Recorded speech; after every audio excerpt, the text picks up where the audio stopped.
നാണയങ്ങൾ കൂട്ടിവെച്ച് 96-ാം വയസ്സിൽ വാങ്ങിയ മാല കള്ളൻ കവർന്നു. തിരുവനന്തപുരം തേമ്പാമൂട് സ്വദേശിയായ കൃഷ്ണൻകുട്ടിയുടെ 2.5 പവന്റെ മാലയാണ് മോഷണം പോയത്.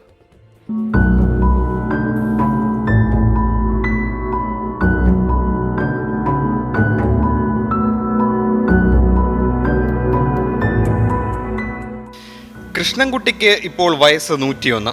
5 വർഷങ്ങൾക്ക് മുൻപാണ് രാവും പകലും കഷ്ടപ്പെട്ട് പെട്ടിക്കട നടത്തി കിട്ടുന്ന നാണയങ്ങൾ കൂട്ടിവെച്ച് 2.5 പവന്റെ സ്വർണ്ണമാല വാങ്ങിയത്.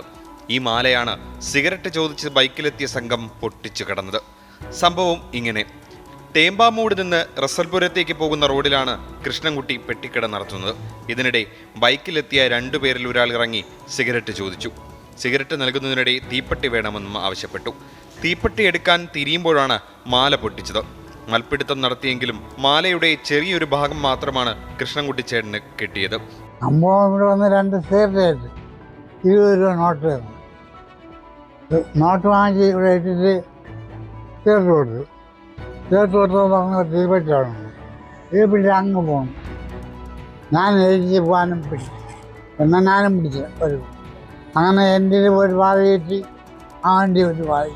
ബഹളം കേട്ട് വീട്ടുകാരെത്തുമ്പോഴേക്കും മോഷ്ടാക്കൾ കടന്നു കളഞ്ഞു. പ്രദേശത്തെ CCTV ക്യാമറകൾ കേന്ദ്രീകരിച്ച് പോലീസ് അന്വേഷണം നടത്തുകയാണ്. 24 തിരുവനന്തപുരം.